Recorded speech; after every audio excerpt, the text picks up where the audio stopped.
নয়াদিল্লিতে BGB BSF সম্মেলন, সীমান্ত হত্যা বন্ধে আলোচনা হবে স্বরাষ্ট্র উপদেষ্টা। কর্মবিরতি প্রত্যাহার করার পর ট্রেন চলাচল শুরু, শিডিউল বিপর্যয়, যাত্রী ভোগান্তি চরমে। বরিশালে 5 জেলায় বাস ধর্মঘট, ভোলায় বাস চালক ও শ্রমিকদের সংঘর্ষ, যানবাহনে আগুন। টঙ্গী তুরাগ নদীর তীরে শুক্রবার থেকে বিশ্ব ইজতেমা শুরু, অংশ নেবেন জুবায়েরের অনুসারীরা।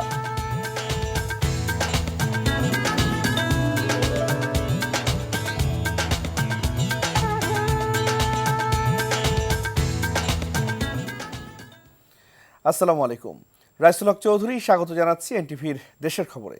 ক্রাউন 7 শিরোনাম দেখছিলেন, এবার পুরো খবর। বিজিবি বিএসএফ মহাপরিচালক পর্যায়ের আসন্ন সীমান্ত সম্মেলনে বাংলাদেশের পক্ষ থেকে কোনো প্রকার ছাড় দেওয়া হবে না বলে জানিয়েছেন স্বরাষ্ট্র উপদেষ্টা অবসরপ্রাপ্ত লেফটেন্যান্ট জেনারেল জাহাঙ্গীর আলম চৌধুরী।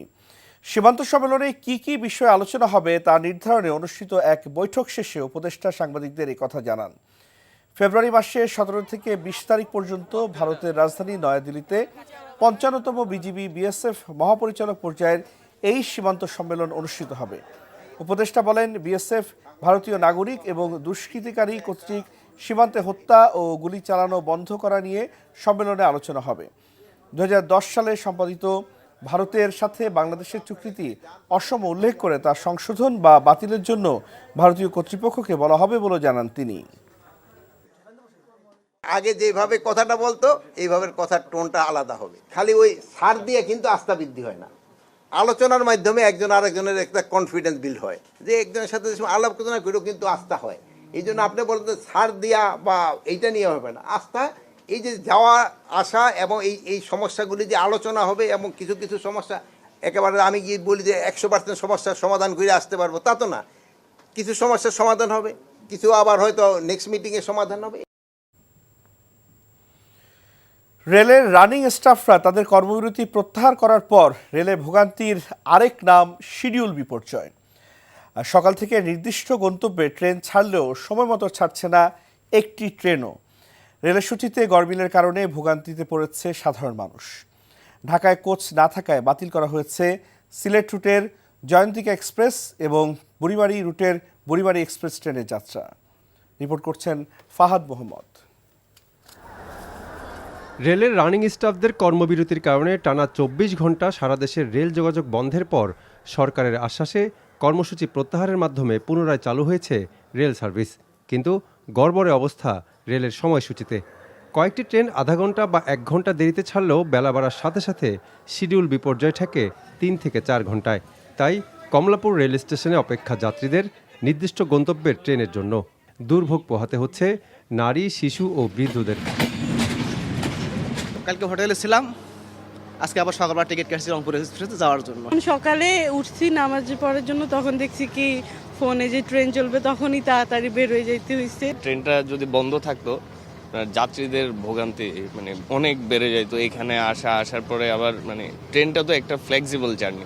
বিলম্বের পাশাপাশি ঢাকায় কোচ না থাকায় বাতিল করা হয়েছে সিলেট রুটের জয়ন্তিকা এক্সপ্রেস এবং বুড়িমারি রুটের বুড়িমারি এক্সপ্রেস ট্রেনের যাত্রা। এসব ট্রেনের যাত্রীদের টিকিটের টাকা শতভাগ ফেরত দেওয়ার কথা জানায় রেল কর্তৃপক্ষ। তবে অনেক যাত্রী ট্রেন চলাচলের অনিশ্চয়তার কথা চিন্তা করে যাত্রা বাতিল করেছে। ফলে ট্রেনে যাত্রীদের ভিড় ছিল তুলনামূলক অনেক কম।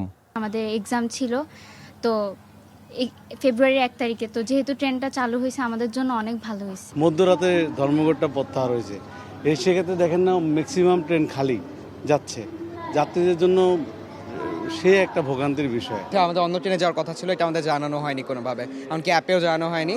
যাদের সাথে যোগাযোগ করেছি তারা আমাদেরকে জানায়নি যে এখনো ট্রেন এসেছে। আমরা এসে দেখি যে আমাদের 10 মিনিট আগে ট্রেন চলে গেছে।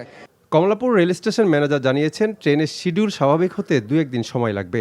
সকাল থেকে সর্বপ্রথম আমাদের দুমকুতো এক্সপ্রেস 6টা 30 মিনিট, মাত্র 30 মিনিট বিলম্বে ট্রেনটা ছেড়ে যায়। অন্যান্য ট্রেনগুলো 1 ঘন্টা 1.5 ঘন্টা বিলম্বে যায়। আমাদের ফারাবাদ এক্সপ্রেস ট্রেনটা শুধুমাত্র 4 ঘন্টা বিলম্বে ঢাকা স্টেশন ছেড়ে যায়।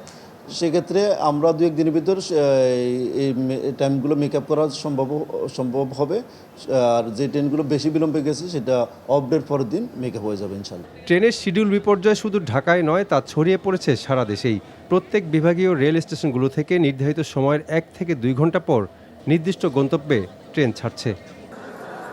সোমবার মধ্যরাত থেকে রেলের রানিং স্টাফদের অনির্দিষ্টকালের কর্মবিরতির কারণে মঙ্গলবার সারা দেশে ট্রেন চলাচল বন্ধ হয়ে যায়।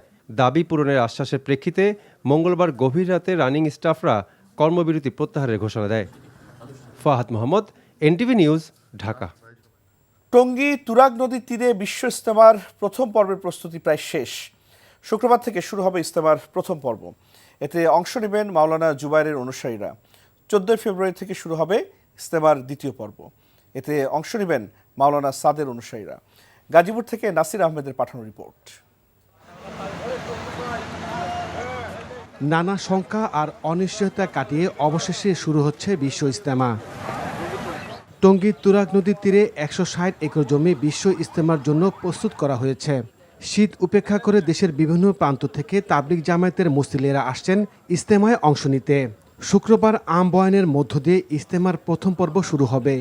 এতে অংশ নেবেন মাওলানা জুবায়েরের অনুসারীরা।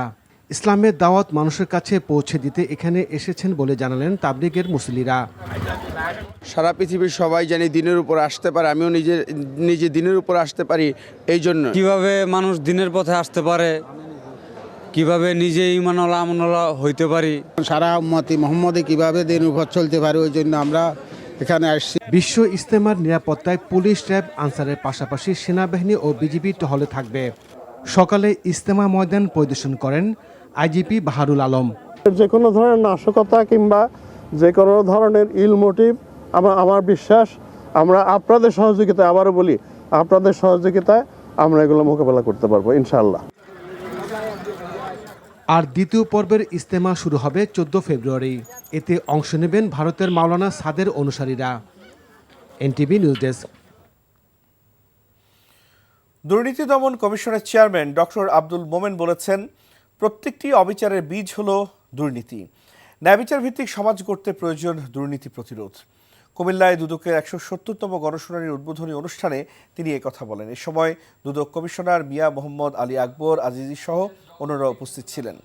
অন্তর্বর্তী সরকার দায়িত্ব গ্রহণের পর রাজধানীর বাইরে জেলা পর্যায়ে এটি দুদকের প্রথম গণশুনানি। শুনানিতে 4টি বুথে সেবাবঞ্চিত মানুষের 139টি অভিযোগ উত্থাপিত হয়। এর মধ্য থেকে বিদ্যুৎ বিভাগ, সদর হাসপাতাল সহ বিভিন্ন দপ্তরের বিরুদ্ধে সাধারণ মানুষের 40টি অভিযোগ বাছাই করে গণশুনানিতে উপস্থাপন করা হয়। 5ই আগস্ট ঘটলো কিংবা বিভিন্ন সময় যে আন্দোলন হচ্ছে, এগুলোর মূল কারণটা কি? মূল কারণ হচ্ছে সমাজে এক ধরনের অবিচার আমরা লালন করি, এবং আমরা যত ধরনের অবিচার হাত দিই না কেন, প্রত্যেকটা অবিচারের পেছনের যে সিড, যে বীজ, সেটা হচ্ছে দুর্নীতি। অনেকটাই কমিয়ে নিয়ে আসতে পারবো, এবং তার জন্য দরকার হচ্ছে আমাদের সদিচ্ছা, আমাদের প্রতিরোধ। ন্যায়ভিত্তিক একটা সমাজ প্রতিষ্ঠা করতে চাই, তাহলে আমাদের এই ক্ষমতার প্রয়োগটা, যে ক্ষমতা যেটাকে আমরা অনুভব করি, সেই প্রয়োগটা আমাদের কমিয়ে নিয়ে আসতে হবে। সাভারে দ্বিতীয় দিনের মতো 18,000 টাকা ন্যূনতম মজুরির দাবিতে কর্মবিরতি ও বিক্ষোভ কর্মসূচি পালন করেছে বিভিন্ন ট্যানারিতে কর্মরত শ্রমিকরা। সকাল 10টা থেকে দুপুর 12টা পর্যন্ত বিস্তিক চামড়া শিল্প নগরীর প্রধান সড়কে অবস্থান নিয়ে ট্যানারি ওয়ার্কার্স ইউনিয়নের ব্যানারে এই কর্মবিরতি পালন করেন শ্রমিকরা। তারা জানান, অন্যান্য সেক্টরে ন্যূনতম মজুরি ঘোষণার পরপর তা বাস্তবায়ন হলেও ট্যানারি শ্রমিকদের জন্য ঘোষিত মজুরি এখনও বাস্তবায়ন করেনি মালিকরা। তাই বাধ্য হয়ে আন্দোলনের মাধ্যমে দাবি আদায়ের সিদ্ধান্ত নিয়েছেন শ্রমিকরা।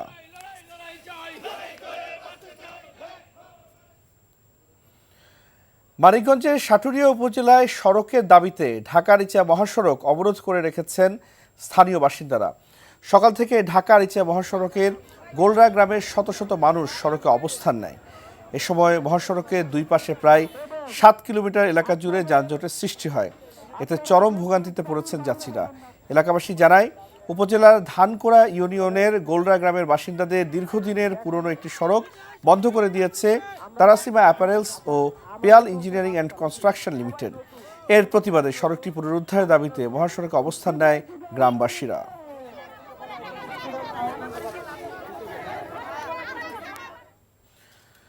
পাল্পের উপর বর্ধিত ভ্যাট আরোপের কারণে টমেটো বিক্রি করতে না পেরে নাটোরে বিক্ষোভ ও রাস্তায় টমেটো ফেলে প্রতিবাদ কর্মসূচি পালন করেছে চাষি ও সরবরাহকারীরা। দুপুরে নাটোর, রাজশাহী ও চাঁপাইনবাবগঞ্জ জেলার চাষিরা নাটোর শহরতলির একডালা এলাকা থেকে বিক্ষোভ মিছিল নিয়ে বনবেলগড়িয়া বাইপাস মোড়ে অবস্থান নেয়। পরে তারা সেখানে বিক্ষোভ সমাবেশ করে। এক পর্যায়ে তারা নাটোর রাজশাহী মহাসড়কে টমেটো ফেলে অবরোধ সৃষ্টি করে। এ সময় বিক্ষুব্ধ কৃষক ও সরবরাহকারীরা এনবিআর চেয়ারম্যানের পদত্যাগ দাবি করেন। বিক্ষুব্ধরা অভিযোগ করেন, টমেটো ও আমের পাল্পের উপর আরোপিত ভ্যাট ৫% থেকে বাড়িয়ে ১৫% নির্ধারণ করায় এগ্রো প্রতিষ্ঠানগুলো টমেটো কেনা বন্ধ করে দিয়েছে। ফলে চাষিদের টমেটোর ক্ষেতেই পচে নষ্ট হচ্ছে।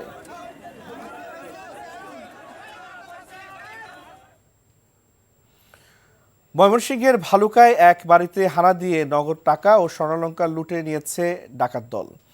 গতকাল মধ্যরাতে ভালুকার বহুলি গ্রামে বাসিন্দা খাদিমুলের বাড়িতে এই ডাকাতি হয়। পুলিশ ও এলাকাবাসী জানান, দরজা ভেঙে ঘরে প্রবেশ করে ডাকাত দল। এই সময় অস্ত্রের মুখে সবাইকে বেঁধে ফেলে তারা।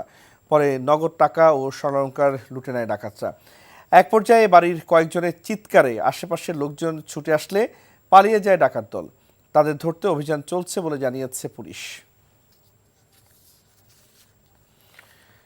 রাজশাহীতে বাংলাদেশ সিভিল সার্ভিস সংস্কার এবং প্রত্যাশা শীর্ষ কর্মশালা অনুষ্ঠিত হয়েছে।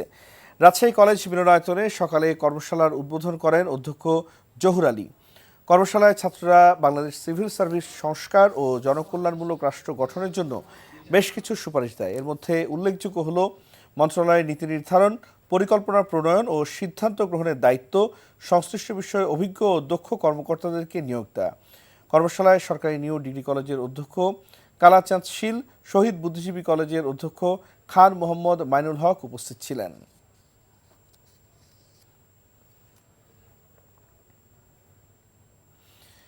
নেত্রকোনার খালিয়াজুড়িতে বিএনপি দ্বিবার্ষিক সম্মেলন অনুষ্ঠিত হয়েছে। সম্মেলনে ভোটের মাধ্যমে আব্দুর রউফ স্বাধীন সভাপতি এবং মাহবুবুর রহমান কেষ্টু সম্পাদক নির্বাচিত হয়েছেন। উপজেলা মাঠে মঙ্গলবার দুপুরে দ্বিবার্ষিক সম্মেলন উদ্বোধন করেন জেলা বিএনপির আহ্বায়ক বিশিষ্ট চিকিৎসক অধ্যাপক ডাক্তার মোহাম্মদ আনোয়ারুল হক। সম্মেলনে বক্তব্য রাখেন ময়মনসিংহ বিভাগের সাংগঠনিক সম্পাদক শরীফুল আলম ও জেলা বিএনপির সাবেক সভাপতি ও সাবেক সংসদ সদস্য আশরাফ উদ্দিন খান।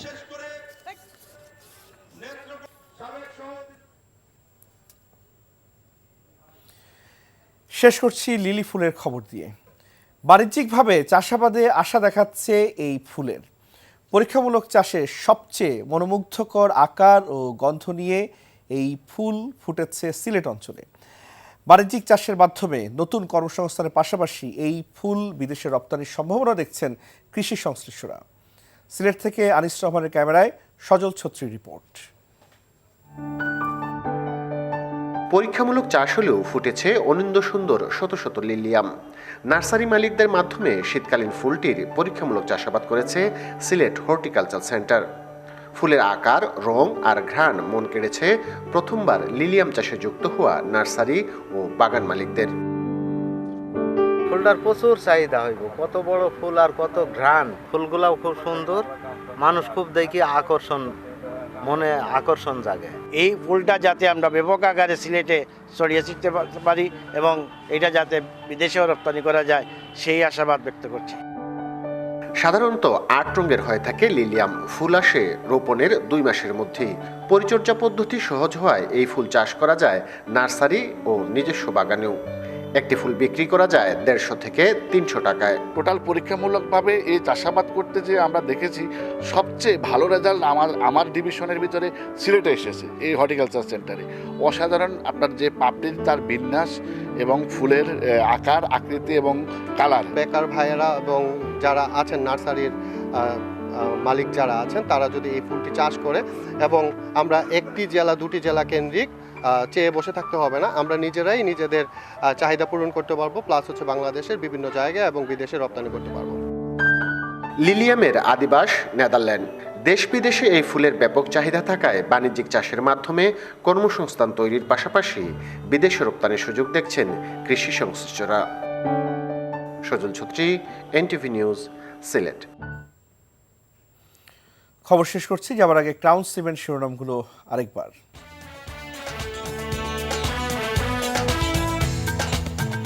নয়াদিল্লিতে বিজিবি বিএসএফ সম্মেলন, সীমান্ত হত্যা বন্ধে আলোচনা হবে স্বরাষ্ট্র উপদেষ্টা। কর্মবিরতি প্রত্যাহার করার পর ট্রেন চলাচল শুরু, শিডিউল বিপর্যয়, যাত্রী ভোগান্তি চরমে। বরিশালে 5 জেলায় বাস ধর্মঘট, ভোলায় বাস চালক ও শ্রমিকদের সংঘর্ষ, যানবাহন আগুন। টঙ্গী তুরাগ নদীর তীরে শুক্রবার থেকে বিশ্ব ইজতেমা শুরু, অংশ নেবেন জুবাইরের অনুসারীরা। এই ছিল দেশের খবর। এই খবর ভিডিও আপডেট জানতে ভিজিট করুন এনটিভি অনলাইন www.ntv.com। এছাড়াও এনটিভি জনপ্রিয় সব অনুষ্ঠান ও খবর আপডেট জানতে ভিজিট করুন আমাদের ইউটিউব ও ভেরিফাইড ফেসবুক পেজ। 6টায় ইভিনিং নিউজ দেখার আমন্ত্রণ রইল। ধন্যবাদ সবাইকে।